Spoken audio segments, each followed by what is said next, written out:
Olá, tudo bem? Bem-vindo ao canal Viver de Renda. Se inscreva no canal, deixe seu like e compartilhe com os amigos.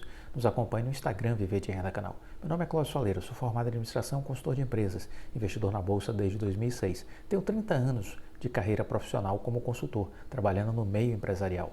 Junto à alta administração, diretorias, presidências, conselhos de administração, 15 anos como investidor.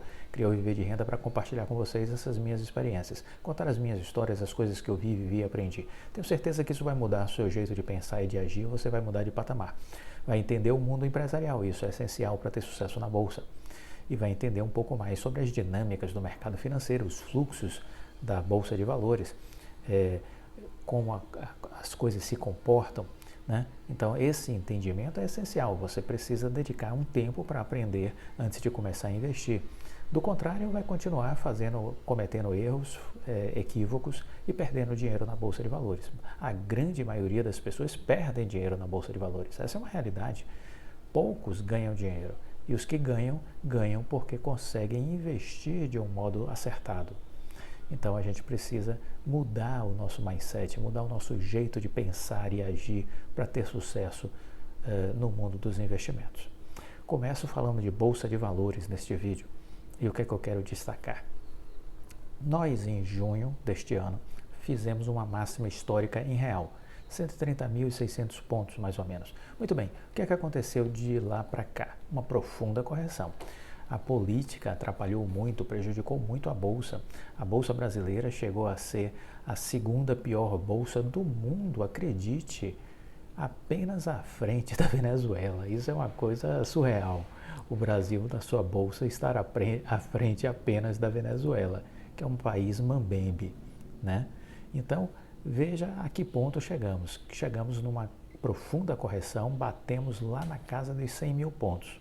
Subimos, fomos a 102, caímos de novo, fizemos os 100 mil pontos novamente.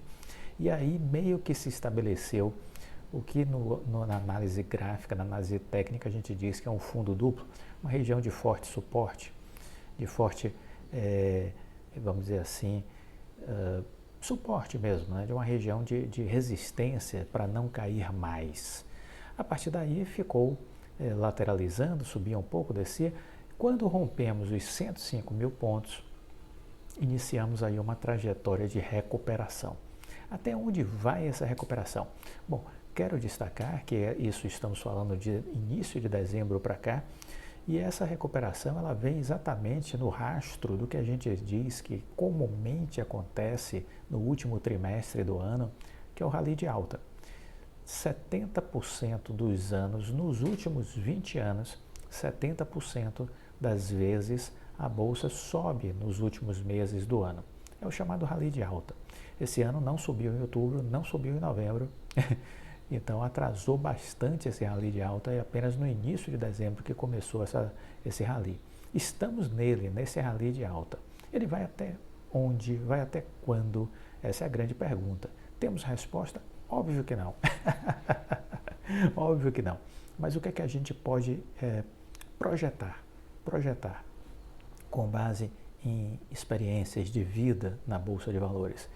É que essa recuperação, ela rompido os 105 mil pontos, que era uma resistência, né?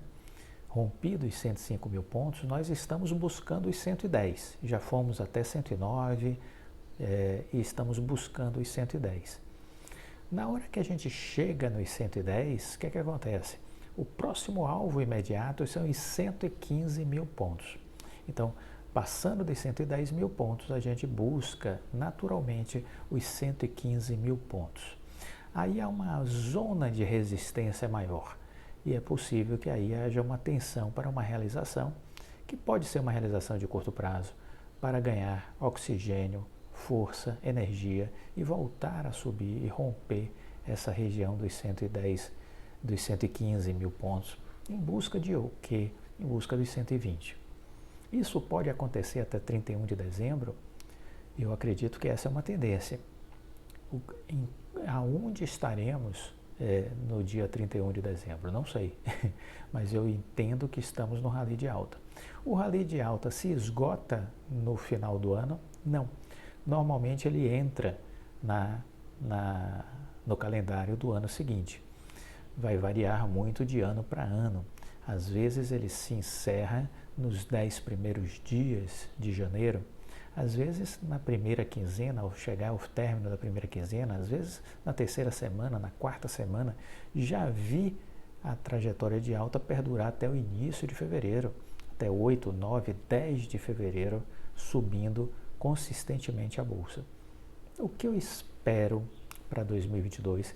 Que haja uma continuidade dessa tendência do rally, porque a gente não subiu outubro e novembro. Eu acho que a gente pode sim subir como estamos subindo em dezembro, e aí isso perdurar por janeiro, e quem sabe, se houver a graça do Senhor, a gente consiga fevereiro também ter pelo menos uma quinzena de alta. Qual seria o limite deste movimento de ascensão? Seria romper aquela máxima histórica de 130.600 pontos? Não acredito. Acho que podemos buscar os 125, 126, quem sabe até 127 mil pontos. Acho possível. Chegando aí, o que eu imagino que vai acontecer? Eu imagino que a gente aí já vai estar vivendo o componente da volatilidade da campanha eleitoral. Isso aí entre fevereiro e março. E eu acho que aí sim a bolsa vai ser machucada. Vai ser machucada muito, vai. É o que eu acredito. Salvo se tivermos ótimas notícias nesse andar da carruagem, né? Se não tivermos, acho que sim, vamos machucar muito a bolsa. E aí é possível que haja uma correção mais forte, que voltemos a esse patamar de 100 mil pontos e mergulhemos até mais fundo, buscando aí algo na região dos 90 mil pontos ou até mesmo um pouco abaixo, 87 mil pontos. Isso é possível? É. E isso significa que no ano que vem a bolsa vai estar nessa região de 90 mil, de 87 mil pontos? Não. É possível haver uma correção. E aí, quando tivermos uma definição do cenário eleitoral, se essa definição for positiva, o otimismo volta à Bolsa de Valores e aí ela vai engatar uma grande valorização, pegando um rally de fim de ano, né? E podemos ter um ótimo fechamento de exercício em 2022. É um pouco isso que eu queria antecipar para vocês, de perspectiva e de análise que eu estou olhando para o futuro, né? Olhando para o futuro. Muito bem, mas eu quero aproveitar, eu vou fazer um comentário sobre a Oi, mas antes eu quero comentar sobre uma segunda live que eu assisti. Esses dias eu tenho investido muito em adquirir mais conhecimento e ouvir pessoas sobre cases de empresas que eu gosto, que eu estou investido, como Magazine Luiza, PetroRio, e ouvir autoridades do mundo dos investimentos. Então assisti recentemente uma live do Howard Marks e agora de novo assisti uma segunda live dele, né? E o que é que me chamou a atenção nessa segunda live? Ele disse algumas coisas que eu tomei nota e vou compartilhar com vocês. Quem é o Howard Marks? Howard Marks é um bilionário americano, um grande investidor. E ele produz sempre conteúdos, cartas ao mercado, relatórios ao mercado, né? Memorandos. E o Warren Buffett não perde uma carta dele, lê todas. Então por aí você tira. É uma pessoa que é lida pelo Warren Buffett, maior investidor de ações do mundo. Então temos que ouvir esse cara, temos que ouvir a sua experiência. Muito bem. A live ele falou muito sobre 2022 e isso me interessa, deve interessar, imagino, também a você. Ele disse, olha, o que pensar sobre 2022? Quais são os desafios para o ano que vem? A primeira coisa que eu quero deixar claro, disse ele, é que a gente não tem nenhum poder sobre o futuro do ponto de vista de previsibilidade. O futuro, qualquer coisa pode acontecer no futuro. Então, não há uma certeza absoluta, né? Não há uma certeza absoluta do que pode vir a acontecer. Há sim, óbvio, estudos, tendências, análises, probabilidades, mas 100% de certeza ninguém tem, ninguém nunca terá. Então essa é uma questão importante para a gente refletir. Aí ele disse, olha, 2020, eventos externos afetaram os mercados. E esse evento externo maior foi exatamente a pandemia, que foi um cisne negro, ninguém estava esperando isso, ninguém estava preparado para isso. Então, de lá para cá, o que aconteceu? A pandemia cedeu, ela não foi ainda resolvida, mas cedeu, e a economia vai bem. E quando a economia vai bem e vai acima, inclusive, das expectativas, em muitos lugares a economia está acima das expectativas. Há outros que não. É o caso do Brasil. Mas em outros lugares a economia está acima das expectativas, como Estados Unidos, a própria China, alguns países da Europa, da Ásia. Então ele disse, a economia vai bem, as pessoas ficam otimistas. Isso é via de consequência. Então, tudo começa a subir por conta do otimismo. Quando as pessoas ficam pessimistas, é o contrário. Aí a gente tem correções e essas correções nos trazem oportunidades. Isso tudo é o Howard Marks. Tivemos, com a pandemia, disse ele, no ano anterior, uma grande retração na economia global, uma grande retração. Os bancos centrais fizeram tudo o que era necessário e o mercado reagiu. Os bancos centrais fizeram tudo o que era necessário fazer e o mercado reagiu. A economia e o mercado, normalmente, eles avançam juntos. A economia e o mercado de ações, normalmente, avançam juntos, próximos um do outro, né? O mercado de ações sempre à frente, porque ele vai antecipando expectativas, mas ele não descola muito da economia. Mas, às vezes, disse o Marx, o mercado se descola. E é o que está acontecendo neste momento. Nós temos um mercado antecipando em muito o futuro. Ele está antecipando em muito o futuro, né? Desde o fundo provocado pela pandemia, nós estamos vendo as economias se recuperando, mas as bolsas, em boa parte do mundo, voando, enquanto as economias ainda estão se recuperando de forma gradual, né? Em maior ou menor intensidade. Então, no caso dos Estados Unidos, as bolsas estão assim, em voo de cruzeiro, assim, rumo à lua, nos Estados Unidos. Isso depois do pior trimestre da história da economia americana, que foi no trimestre inicial da pandemia, em 2020. O mercado mais que dobrou, disse ele, com relação ao pior momento de 2020, o mercado mais que dobrou nos Estados Unidos. Isso não é comum, isso é incomum.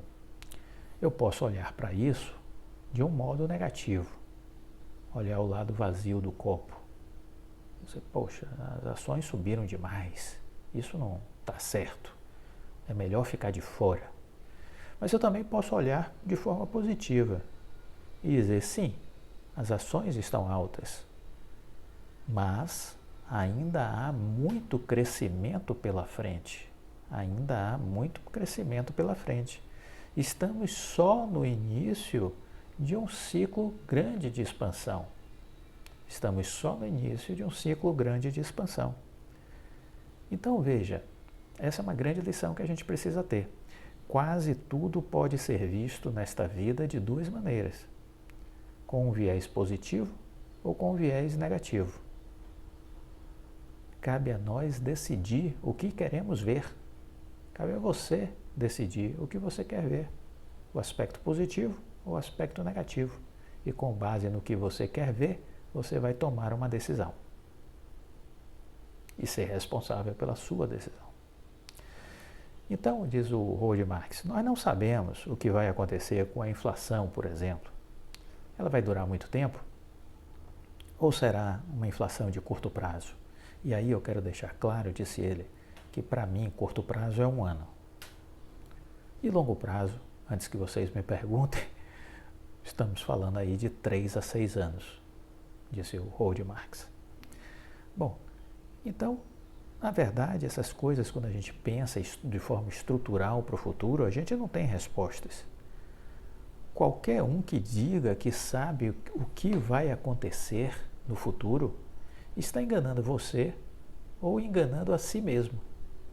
Qualquer um que diga que sabe o que vai acontecer no futuro está enganando você ou enganando a si mesmo.